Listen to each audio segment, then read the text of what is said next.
Sahara from the Feed. This month we are celebrating Italian Heritage Month with Fiorucci Foods, and I'm going to show you how to make my crispy prosciutto tartines with whipped feta and pistachio pesto.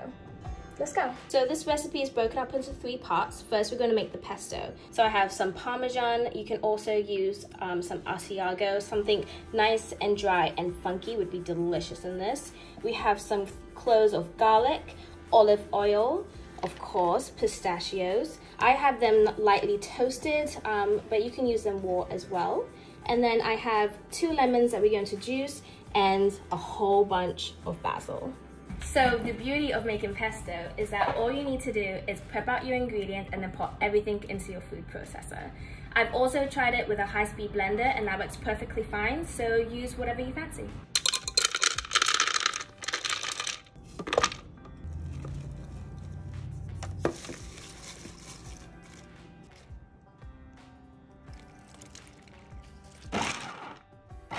So this is the texture that I am working with here. This is my personal preference.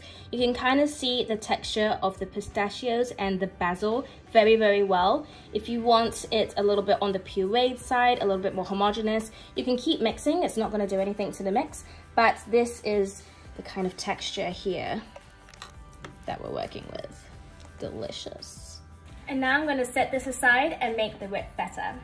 We are using the trifecta of dairy here. We are using feta, cream cheese, and sour cream, and this is just going to give a super luscious and multi-layered flavor. It's super, super delicious. We have 12 ounces of feta.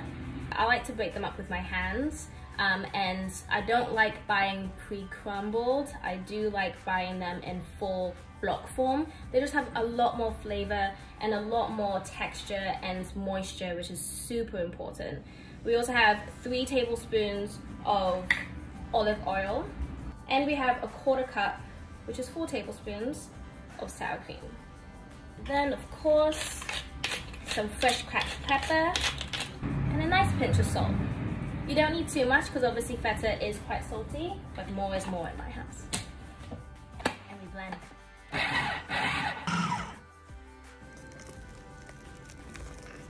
And now for the pièce de résistance, the prosciutto di Parma. We are going to bake these in the oven at 400 degrees for about 8 to 10 minutes. We're looking for them to kind of get a little bit darker, the fat's going to render out, and it's going to curl up a little bit into like a beautiful Italian bacon pretty much. And it's going to get nice and crispy and add beautiful texture and color to our tartines.